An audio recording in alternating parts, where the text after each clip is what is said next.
Oh hai, terima kasih sebelumnya sudah mau menonton. Saya Rahadian dari kelompok 2 bersama 5 anggota saya yang lain akan menjelaskan tentang landasan filosofis pendidikan. Hmm, Landasan filosofis pendidikan. Kita akan membahas tentang dua, yaitu filsafat dan landasan fisiologis. Oh, masih belum tahu juga? Ya, yuk, biar kami jelaskan. Baiklah, kita masuk ke pembahasan yang pertama, yaitu tentang filsafat pendidikan. Apa sih filsafat itu? Filsafat berasal dari dua kata, yaitu filin yang artinya cinta dan sophia yang artinya kebijaksanaan. Jadi secara estimologis, filsafat adalah cinta kepada kebijaksanaan oleh Dagobert Berons pada tahun 1981. Selanjutnya ada karakteristik filsafat. Dalam karakteristik filsafat ada 6 hal yang harus diperhatikan. Yang pertama, objek yang dipelajari dalam filsafat, proses dalam filsafat, tujuan dari filsafat, hasil penyajian, dan sifat kebenarannya dari sebuah filsafat. Yang pertama ada objek studi filsafat, adalah segala sesuatu, meliputi segala sesuatu yang telah tergelar dengan sendirinya, yaitu ciptaan Tuhan, maupun segala sesuatu sebagai hasil dari kreasi manusia. Namun, demikian dari segala tersebut, hal yang bersifat mendasarlah yang dipelajari atau dipertanyakan dan dipikirkan oleh para filsuf. Pendek kata, objek suatu filsafat bersifat komprehensif mendasar. Selanjutnya ada proses studi filsafat atau proses berfilsafat. Dimulai dengan ketakjuban, ketidakpuasan, hasrat bertanya, dan keraguan seseorang filsuf terhadap sesuatu yang dialaminya. Sehubungan dengan itu, dalam berfilsafat, para filsuf tidak berpikir dengan bertolak kepada sesuatu asumsi yang telah ada. Sebaliknya, mereka menguji asumsi yang telah ada. Jadi, mereka tidak berpacu pada suatu asumsi, tapi mereka menguji asumsi tersebut. Tujuan daripada filsuf berpikir sedemikian rupa mengenai apa yang dipertanyakannya tiada lain adalah untuk memperoleh kebenaran. Hasil berfilsafat tiada lain adalah sebuah teori, sistem pikiran, atau konsep yang bersifat normatif atau perfektif dan individualistik unik. Selanjutnya ada sistematika atau cabang-cabang dari filsafat. Cabang filsafat umum terdiri atas 1. Metafisika, yang meliputi metafisika umum atau ontologi. 2. Metafisika khusus yang meliputi cabang kosmologi, teologi, dan antropologi. Yang kedua ada epistemologi. Yang ketiga ada logika. Yang keempat aksiologi yang meliputi cabangnya, yaitu 1. Etika dan estetika. Dan ada pun cabang filsafat khusus antara lain filsafat hukum, filsafat ilmu, filsafat pendidikan, dan sebagainya. Aliran filsuf. Sebagaimana dapat dipahami dari uraian di muka, bahwa karakteristik berpikir para filsuf yang bersifat kontemplatif dan subjektif telah menghasilkan sistem gagasan yang bersifat individualistik unik. Namun demikian, dalam perkembangan sistem pemikiran filsafat, para ahli filsafat menemukan kesamaan dan konsistensi pikiran dalam bentuk beberapa aliran pikiran dari para filsuf tertentu. Dengan demikian, maka dikenal adanya berbagai aliran filsafat seperti idealisme, realisme, pragmatisme, dan sebagainya. Landasan filosofis pendidikan. Landasan filosofis pendidikan adalah seperangkat asumsi yang bersumber dari filsafat yang dijadikan titik tolak dalam pendidikan. Selanjutnya yaitu struktur landasan filosofis pendidikan. Landasan filosofis pendidikan sesungguhnya merupakan suatu sistem gagasan tentang pendidikan yang dideduksi atau dijabarkan dari suatu sistem gagasan filsafat umum seperti metafisika, epistemologi, dan aksiologi yang dianjurkan oleh suatu aliran filsafat tertentu. Hal ini dapat dipahami sebagaimana disajikan oleh Callahan and Clark pada tahun 1983 dalam karyanya yang berjudul Foundations of Education, dan sebagaimana disajikan oleh Edward J. Power pada tahun 1982 dalam karyanya Philosophy of Education, Studies of Philosophies, Schooling, and Educational Policies. Yang selanjutnya yaitu karakteristik landasan filosofis pendidikan. Landasan filosofis pendidikan berisi tentang gagasan-gagasan atau konsep-konsep yang bersifat normatif atau preskriptif.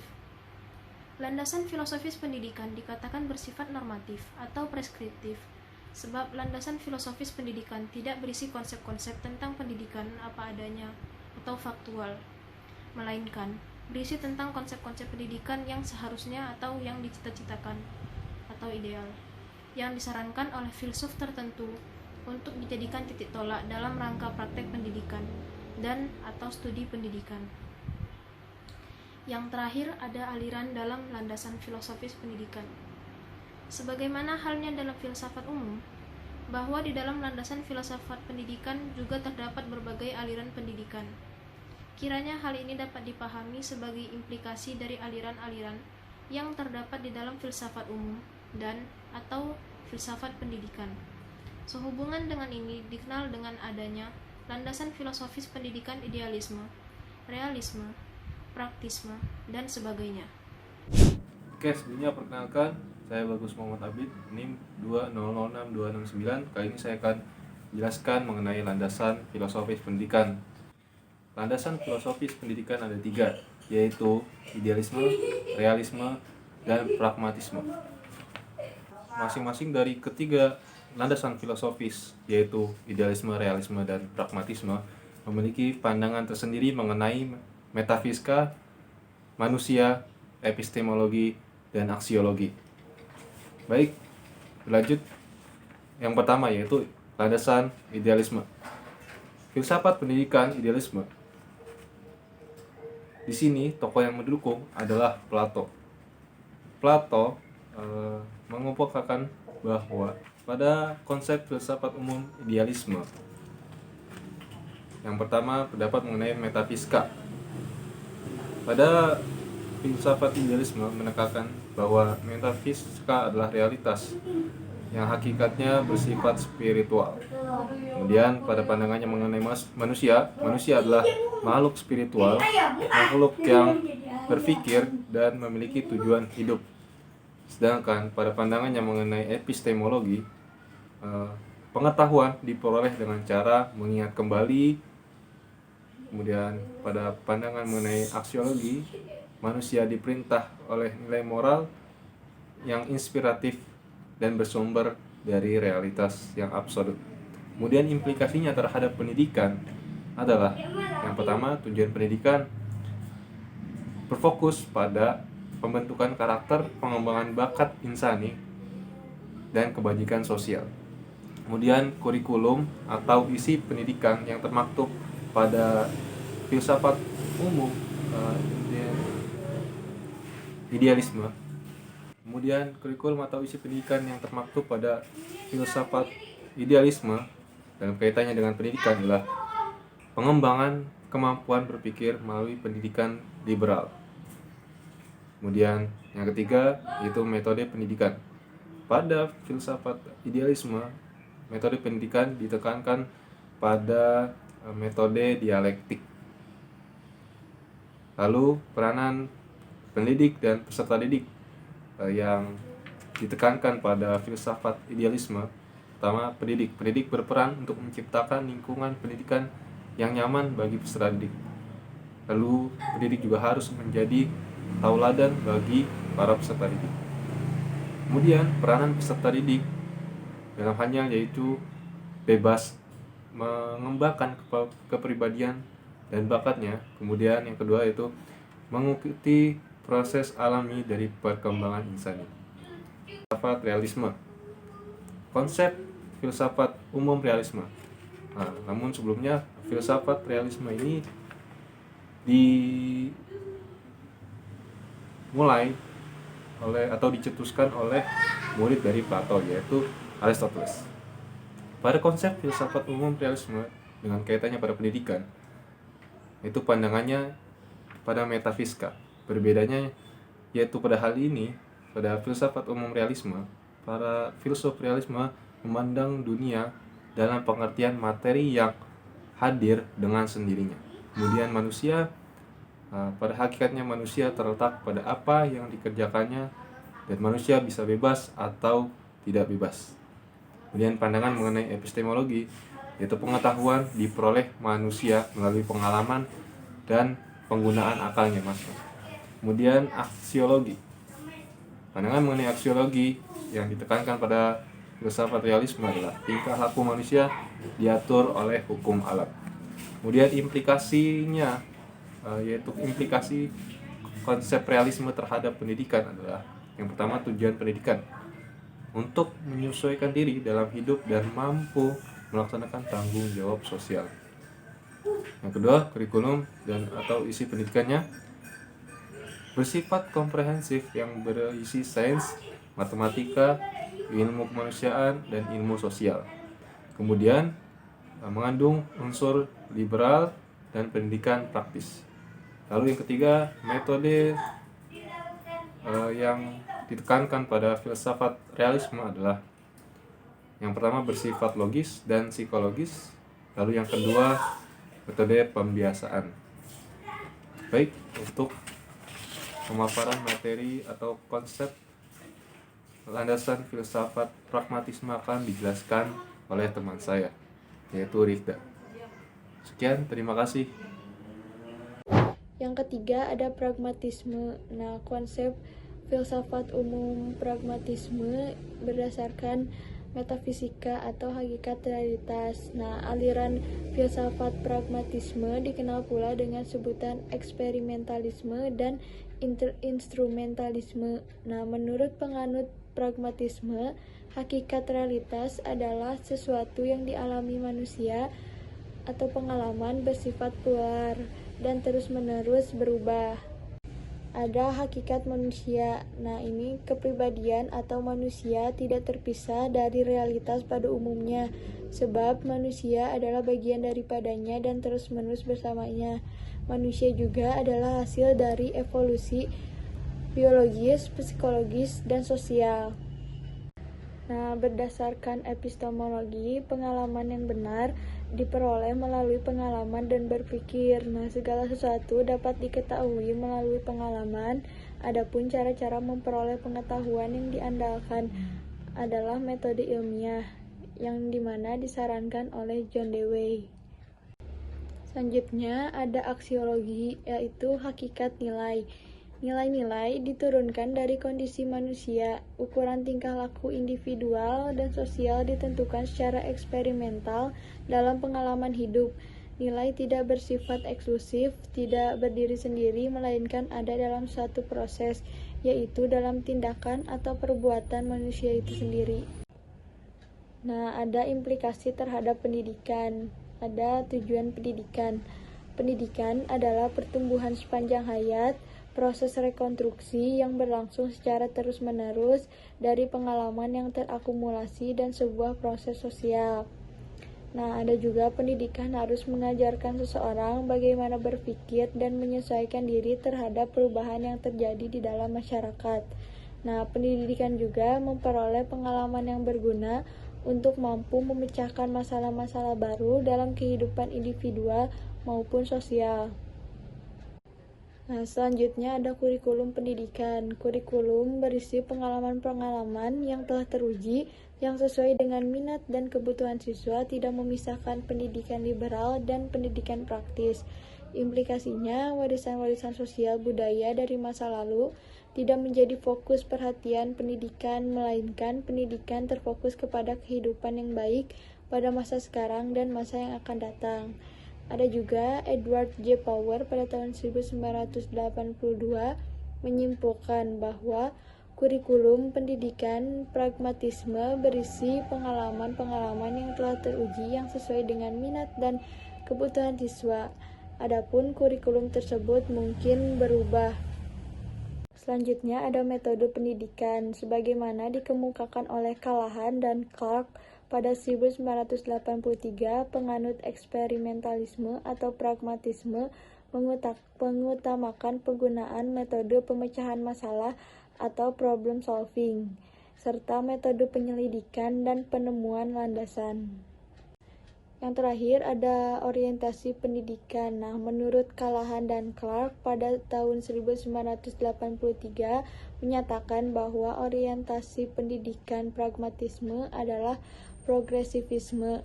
Artinya, pendidikan pragmatisme menolak segala bentuk formalisme yang berlebihan dan membosankan dari pendidikan sekolah yang tradisional.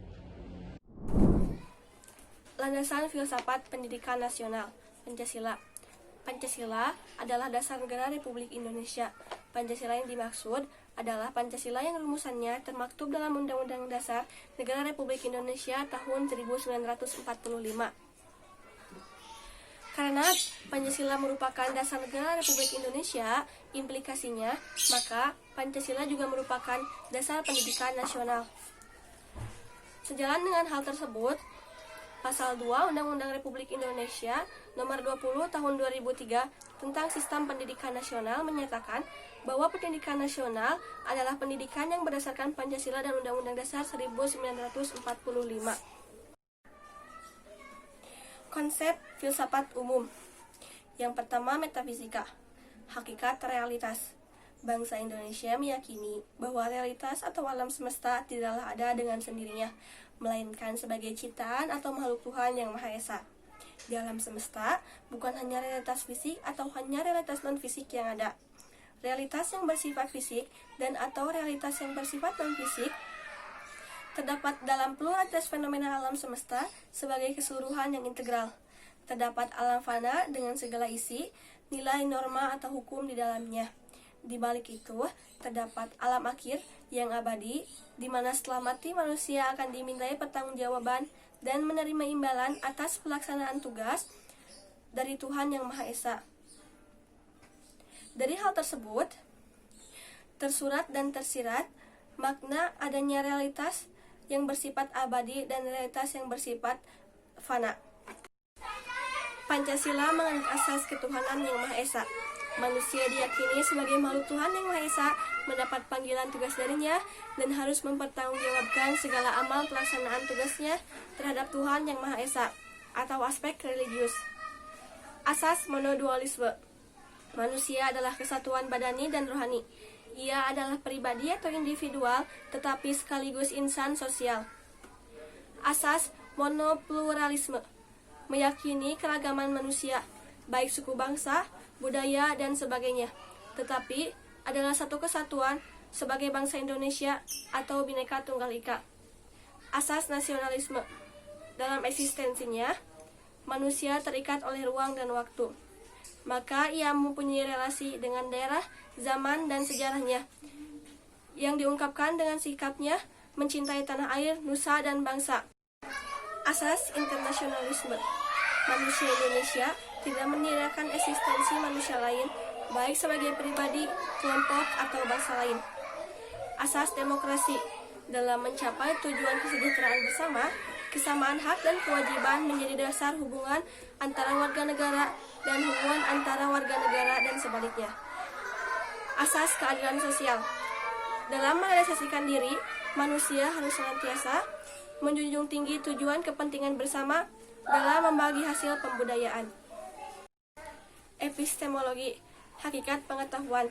Segala pengetahuan, hakikatnya bersumber dari sumber pertama, yaitu Tuhan yang Maha Esa. Kebenaran pengetahuan ada yang bersifat mutlak atau seperti dalam pengetahuan keagamaan. Tetapi ada pula yang bersifat relatif, seperti dalam pengetahuan ilmiah sebagai hasil upaya manusia melalui riset dan sebagainya. Pengetahuan yang bersifat mutlak atau ajaran agama Tuhan diyakini mutlak kebenarannya atas dasar keimanan kepada Tuhan yang Maha Esa. Pengetahuan yang bersifat relatif atau filsafat, sains, dan lain-lain diuji kebenarannya melalui uji konsistensi logis ide-idenya, kesesuaiannya dengan data atau fakta empiris, dan nilai kegunaan praktisnya bagi kesejahteraan manusia dengan mengacu kepada kebenaran dan nilai-nilai yang bersifat mutlak. Aksiologi. Hakikat nilai. Sumber pertama segala nilai, hakikatnya adalah Tuhan Yang Maha Esa. Karena manusia adalah makhluk Tuhan, pribadi atau individual, dan sekaligus insan sosial. Maka, hakikat nilai diturunkan dari Tuhan Yang Maha Esa, masyarakat, dan individu. Di sini saya akan menjelaskan implikasinya terhadap pendidikan. Pendidikan adalah usaha sadar dan terencana untuk mewujudkan suasana belajar dan proses pembelajaran agar peserta didik secara aktif mengembangkan potensi dirinya untuk memiliki kekuatan spiritual keagamaan, pengendalian diri, kepribadian, kecerdasan, akhlak mulia, serta keterampilan yang diperlukan dirinya, masyarakat, bangsa, dan negara. Hal tersebut tercantum dalam Pasal 1 Undang-Undang Republik Indonesia Nomor 20 Tahun 2003 tentang Sistem Pendidikan Nasional. Tujuan pendidikan. Pandangan Pancasila tentang hakikat realitas, manusia, pengetahuan, dan hakikat nilai mengimplikasikan bahwa pendidikan seyogianya bertujuan untuk berkembangnya potensi peserta didik agar menjadi manusia yang beriman dan bertakwa kepada Tuhan Yang Maha Esa, berakhlak mulia, sehat, berilmu, cakap, kreatif, mandiri, dan menjadi warga negara yang demokratis serta bertanggung jawab. Tujuan pendidikan tersebut hendaknya kita sadari betul, sehingga pendidikan yang kita selenggarakan bukan hanya untuk mengembangkan salah satu potensi dari peserta didik agar menjadi manusia yang berilmu saja, bukan hanya untuk terampil bekerja saja, dan sebagainya, melainkan demi berkembangnya seluruh potensi peserta didik dalam konteks keseluruhan dimensi kehidupannya secara integral. Kurikulum pendidikan. Kurikulum disusun sesuai dengan jenjang pendidikan dalam kerangka Negara Kesatuan Republik Indonesia dengan memperhatikan yang pertama peningkatan iman dan takwa, lalu peningkatan akhlak mulia, peningkatan potensi, kecerdasan, dan minat peserta didik, keragaman potensi daerah dan lingkungan, tuntutan pembangunan daerah dan nasional, tuntutan dunia kerja, lalu ada perkembangan ilmu pengetahuan, teknologi, dan seni, lalu ada agama, dinamika perkembangan global, dan persatuan nasional dan nilai-nilai kebangsaan. Selanjutnya ada peranan pendidik dan peserta didik. Ada berbagai peranan pendidik dan peserta didik yang harus dilaksanakan. Namun, pada dasarnya, berbagai peranan tersebut tersurat dan tersirat dalam semboyan ing ngarsa sing tulodo. Artinya, pendidik harus memberikan atau menjadi teladan bagi peserta didiknya. Yang kedua, ada ing madya mangun karso. Artinya, pendidik harus mampu membangun karsa pada diri peserta didiknya. Dan yang ketiga, ada tutwuri handayani. Artinya, bahwa sepanjang tidak berbahaya, pendidik harus memberi kebebasan atau kesempatan kepada peserta didik untuk belajar mandiri. Metode pendidikan. Berbagai metode pendidikan yang ada merupakan alternatif untuk diaplikasikan, sebab tidak ada satu metode mengajar pun yang terbaik dibanding metode lainnya dalam segala konteks praktek pendidikan. Pemilihan dan aplikasi metode pendidikan hendaknya dilakukan dengan mempertimbangkan tujuan pendidikan yang akan dicapai, hakikat manusia atau peserta didik, karakteristik isi atau materi pendidikan, dan fasilitas alat bantu pendidikan yang tersedia.